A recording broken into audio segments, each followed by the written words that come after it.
Hello everyone. So today we will going to start the new chapter and the name of the chapter is Jhansi Ki Rani.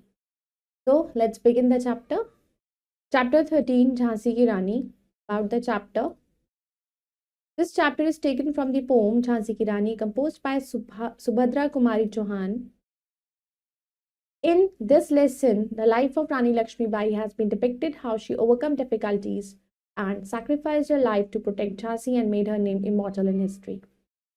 तो this chapter जो ये है it has been taken एक pome से लिया गया है। इस पोम का नेम था झांसी की रानी। इस चैप्टर में बताया गया है कि कैसे डिफिकल्टीज को फेस किया झांसी की रानी ने और झांसी को प्रोटेक्ट करने के लिए उन्होंने कितनी लड़ाइयाँ लड़ी एंड आज भी हिस्ट्री में उनका नाम है, अमर है।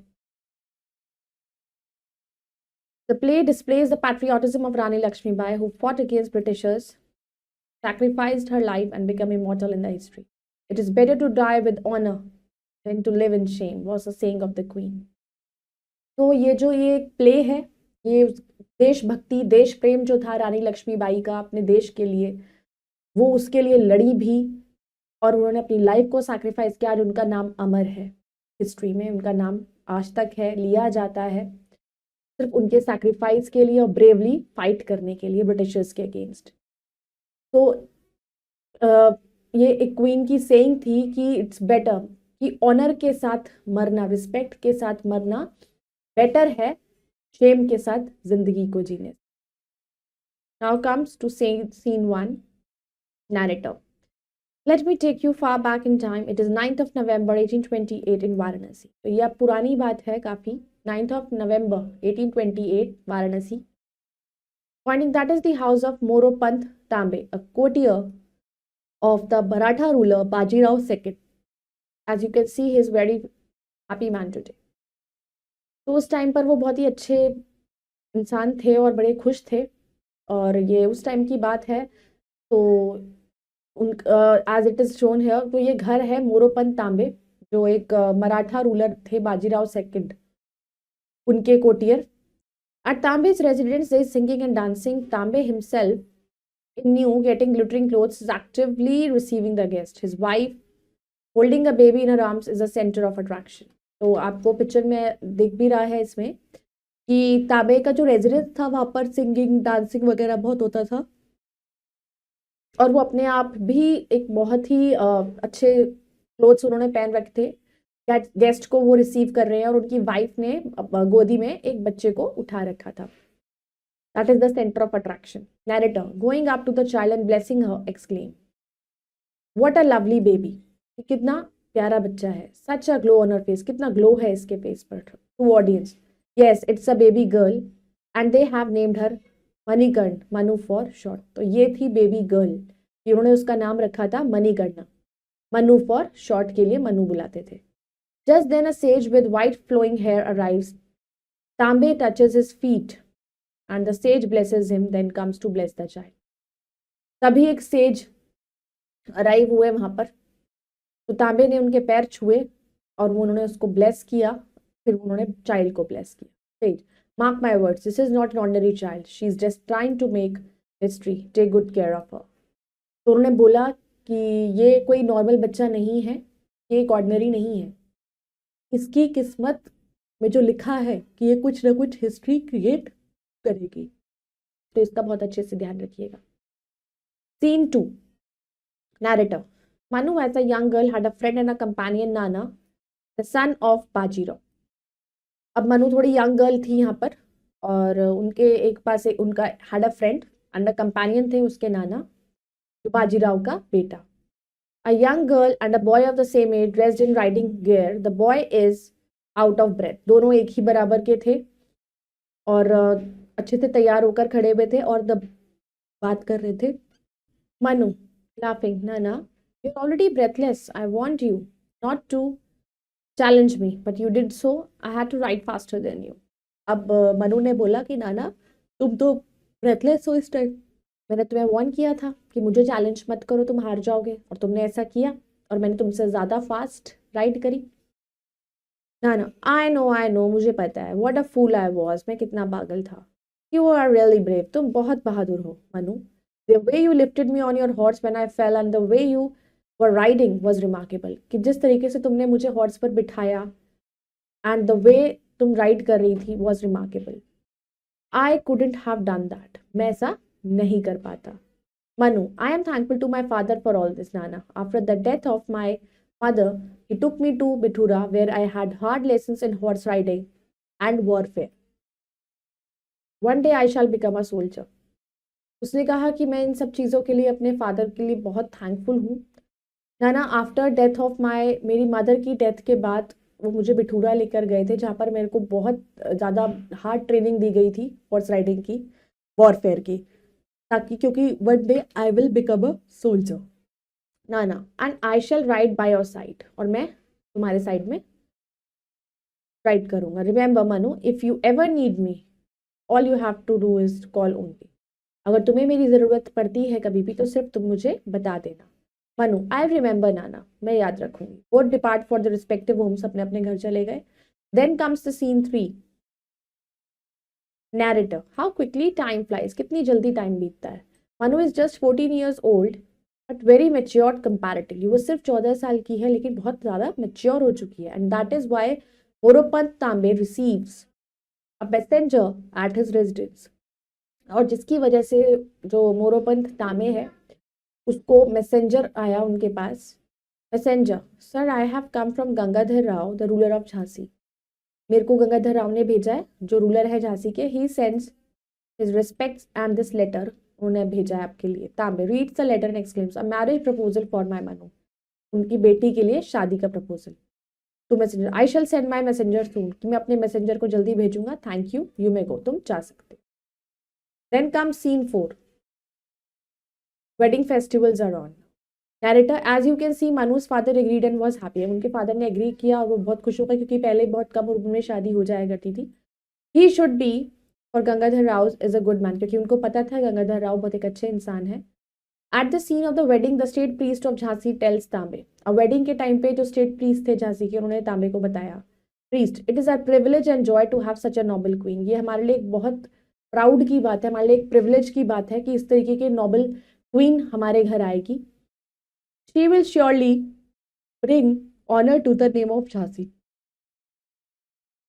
ये जरूर हमारी झांसी के लिए रिस्पेक्ट और प्राउड बनकर रहेंगी, लेकर आएंगी.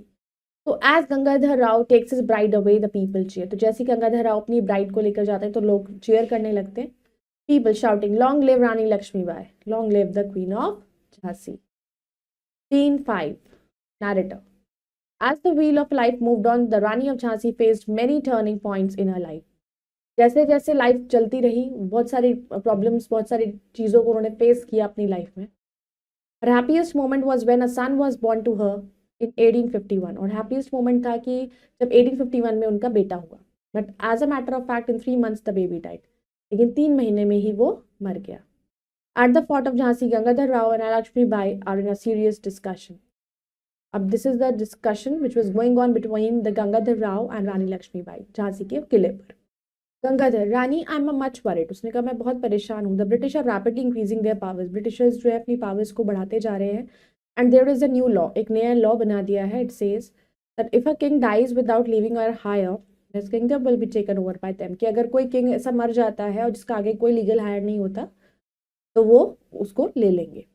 रानी, yes I know the cunning British have already taken over many kingdoms under this law and our son is no more. उसने कहा मुझे पता है, क्योंकि ये इतने चालाक हैं, इन्होंने ऐसे ही बहुत सारे किंगडम्स को हड़प लिया है और हमारा बेटा भी नहीं है. Gangadhar, but Rani we can adopt a son if you agree. अगर आप कहो तो हम बेटा गोद ले सकते हैं. Rani, I have no objection, I love all the children. मेरे को कोई प्रॉब्लम नहीं. 3-6. Narrator, Rani Lakshmi Bai and Gangadhar Rao adopted a son and called him Damodar Rao. उन्होंने एक बच्चे को गोद लिया जिसका नाम उन्होंने रखा Damodar Rao. But another tragedy was waiting for the Rani. लेकिन उधर उनके लिए एक दूसरा प्रॉब्लम तैयार था. The day after their son came home, Gangadhar Rao passed away. जैसे ही वो उन बच्चे को उसने गोद लिया, गंगाधर राव की डेथ हो गई. The British refuse to recognise the adopted son as a successor. और ब्रिटिशर्स ने वो गोद लिए हुए बच्चे को इनका सक्सेसर मानने से मना कर दिया. He was not granted his right to rule. और वो नहीं रूल कर सकता, उन्होंने राइट ग्रांट नहीं करा. After a few days at the fort in Jhansi, अब झांसी में क्या हुआ, announcers major Ellis has come to see the Rani, अब रानी को मिलने आए कुछ लोग। Courtier, the major enters and get seated, वो आकर बैठा courtier. Rani, major Ellis, I have written many letters to the governor general lord Dalhousie regarding my son Damodar Rao, why is he not being granted his right to rule Jhansi. उन्होंने कहा कि मैंने इतने letters लिखे Lord Dalhousie को अपने बेटे दामोदर राव के लिए कि उनको रूल करने दे, लेकिन वो मेरे लेटर्स का कोई रिप्लाई क्यों नहीं करते। Major Ellis, because he is only your adopted son Rani, क्योंकि वो तुम्हारा गोद लिया हुआ बेटा। He can not be heir to the throne and regarding yourself I have an order from the governor general of India. उसने कहा कि वो आपका गोद लिया हुआ बेटा है तो वो लीगल हायर नहीं हो सकता, और रिगार्डिंग योर सेल्फ मेरे को ये order governor general of India से मिला है। You are to leave the fort and live in a place in the city, आपको ये जगह छोड़नी होगी, इस किले को छोड़ना होगा और दूसरे शहर में जाके रहना होगा। The fort of Jhansi will now come under British protection, अब वो जगह को ब्रिटिश प्रोटेक्शन में आ चुकी थी। Rani, protection from home, how unjust your laws are, I shall appeal to London against these orders. ने कहा कि मैं लंदन में इसके अगेंस्ट अपील करूंगी। 3:7 but the appeal was turn down, appeal नहीं, उसके कोई फायदा नहीं हुआ। Rani Lakshmi Bai and her son lived quietly in the palace in Jhansi for 3 years until 1857 when the great mutiny broken out। तो झांसी की रानी और उनका बेटा 3 साल तक रहे, 1857 तक वहां पे रहे, जब तक एक वॉर नहीं हुआ। At the palace Rani gets latest news from messenger, से न्यूज मिलती रहे। Messenger 1, your highness there is a chaos all around, सब जगह कोई प्रॉब्लम आ गई है। Indian soldiers are refusing to use their rifle cartridges, तो जो इंडियन सोल्जर्स हैं वो अपने राइफल कार्ट्रिजेस को यूज करने से मना कर रहे हैं। They say those are greased with beef and pig fat and they will not touch it. उसने कहा कि उसमें जो है बीफ है, मांस है और पिग का फैट है, तो वो उसको यूज नहीं करेंगे। Messenger 2, many soldiers have been dismissed and thrown into prison, बहुत से सोल्जर्स को पकड़ के जो है जेल में बंद कर दिया गया है। Messenger 3, but other sepoys soldiers have killed many British officers, अब बहुत सारे सोल्जर्स जो है उन्होंने ब्रिटिश ऑफिसर्स को मार भी दिया है।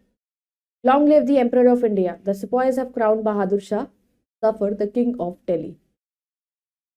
मैसेंजर 4 ने बताया कि long live the emperor of India, सिपाही सोल्जर्स जो है उन्होंने क्राउन कर दिया था बहादुर शाह जफर को दिल्ली का king. Rani, thoughtfully yes it is the right time to act, अब ये सही टाइम है एक्ट करने का। I am certain we can regain the fort, the force guarding it's weak and unprepared, give the call to our soldiers to prepare for the battle. ये बिल्कुल सही time है अपने फोर्ट को वापस लेने के लिए। तो force guarding it is weak, और इस टाइम पे वो थोड़ा कमजोर होगी, तो अपने सोल्जर्स को कहिए कि वो बैटल के लिए तैयार हो जाए। Scene 8, narrator, Rani recaptured the fort, अब रानी लक्ष्मीबाई ने इसको रिकैप्चर करा। In the fort Rani is in the battle armour, a soldier enters hurriedly and bows, एक सोल्जर एंटर हुआ और झुक गया। Soldier, Rani I have a bad news, मेरे पास बैड न्यूज है। 2 of our neighbours have sent armies to invade Jhansi, हमारे 2 soldiers neighbours जो है हमारे, उन्होंने आर्मीज को भेजा है झांसी के लिए, वो इन्वेड करने के लिए। तो एंड सदाशिव राव हमारा late maharaja's nephew his laid claim to this throne, कि उस पर क्लेम किया उन्होंने इस गद्दी के लिए। To make matters worse the British have captured Delhi and now on their way here, तो मैटर्स को और खराब करने के लिए ब्रिटिशर्स ने दिल्ली को भी कैप्चर कर लिया है और अब वो रास्ते में है यहाँ के लिए। Rani, pacing up and down determinedly, summon my minister, we need to decide and act quickly, हमें डिसाइड करना होगा, कुछ एक्ट करना होगा। The ministers arrive, Rani if we surrender to the British we could save our life, अगर हम surrender कर देते हैं तुम अपनी जान को बचा सकते हैं। But I will not give up my Jhansi without a fight, मैं लेकिन बिना लड़े अपनी झांसी को नहीं दूंगी। It is better to die with honour than to live in shame, why what do you say, इसने कहा कि एक फक्र से मरना मुझे पसंद है, इससे ज्यादा कि मैं शेम से यहाँ पर रहूं। क्या आप लोग क्या कहते हैं इस बारे में? Ministers, together your word is our command, we all are with you our way, हम तुम्हारे आपके साथ हैं आपके हर फैसले में, आपने जो भी कह दिया वो हमारे लिए हमारी कमांड है। Rani, smiling with pride, very well then there are 2 friends who will not let us down, send word to Tatya Tope to come and Nana Saheb को भी बोल दीजिए, tell Nana that Manu needs his help to fight the British, he will come, उन्हें बोलिए कि उनको जरूरत है उनकी मदद की। 3:9, the scene of the battle where Rani Lakshmibai dressed as an ordinary soldier is fighting fiercely, लड़ रही हैं। Narrator, the queen fought bravely and killed many British soldiers को उन्होंने मारा, but after A great battle when she was trying to make the horse jump over a canal. It did not follow her order, and the brave queen was killed by Britishers after a fierce battle. उन्होंने बहुत अच्छे से लड़ाई करी, बहुत ही बहादुरी से सबसे कितने सोल्जर्स को उन्होंने मारा, लेकिन जब वो अपने हॉर्स को जंप कराने की कोशिश कर रही थी उनको, लेकिन उसने उसको ऑर्डर नहीं माना और वो ब्रिटिशर्स के हाथों से मारी गई. Scene 10. The battle is finished. The soldiers are on the bank of a river. Rani Lakshmibai is lying dead on the ground. Some of her soldiers bending near her body are in tears. Battle खत्म हुई, soldiers थे वहीं पर रहे river के किनारे. रानी लक्ष्मीबाई मर चुकी थी, ग्राउंड पर पड़ी थी उनकी डेड बॉडी, एंड कुछ सोल्जर्स जो थे उनके, वो उनकी बॉडी के पास बैठकर रो रहे थे. Narrator Tantia Tope give his full support and Nana Sahib kept the promise of his childhood. Tantia Tope ने उनको पूरा सपोर्ट किया, नाना साहिब ने भी अपना बचपन की प्रॉमिस को याद रखा. The wheel of life has come full circle. The gallant Rani is dead at the age of 30. या 30 की एज में वो सैक्रिफाइस हो गई थी. But is she really dead? क्या वो सच में मर गई थी? No. The old sage was right. उसने जो कहा था बिल्कुल सही कहा था. She has created the history and will live in the hearts of young men and women forever. Long live Rani Lakshmibai. तो उन्होंने क्या कहा था कि एक हिस्ट्री को क्रिएट जरूर करेंगी. उन्होंने लड़ाई करी अपने मरते दम तक, आखिरी टाइम तक, and that is why her name is still alive in history. So long live Rani Lakshmibai. So let's do vocabulary. Patriotism, the feeling of devotion to a country or state. Immortal, last forever. Companion, a person with whom you spend a lot of time. Remarkable, unusual, and surprising in a way that people notice. Warfare, methods of fighting a war. Privilege, a special advantage that only one person has. Kingdom, a country that is ruled by a king. Messenger, a person who carries a message. Chaos, a state of great disorder. Armor, clothing that soldiers wore in earlier time to protect themselves. Now it's testing time. Pick the correct option and mark it in OMR sheet. Rani Lakshmibai was born in Varanasi. Who was the ruler of Jhansi? Gangadhar Rao. The Sepoys have crowned Bahadur Shah Zafar the king of Delhi. How old was the queen at the time of her death? 30 years. Moropant Tambe was the courtier of Maratha ruler Baji Rao II. Now let's do the fill in the blanks. The British refused to dash the adopted son as a successor, refused to recognize Gangadhar Rao and Rani Lakshmibai. They are in a serious discussion. The dash fought bravely, Queen. It is better to die with honor than to live in shame. The way you were, dash was remarkable. The way you were lifted. Now let's do the right T for the true and F for the false statement. Nana was a son of Baji Rao. True. Rani Lakshmibai was the ruler of Jhansi. False. Sadashiv Rao was the ruler of Jhansi. False. Major Alice was the Governor General. True. Lakshmibai's appeal was accepted in London. False. So I hope you all have understood this chapter. You all can go through it once again, and we'll meet in the next video with the next chapter. Till then, bye-bye. Take care. Thank you.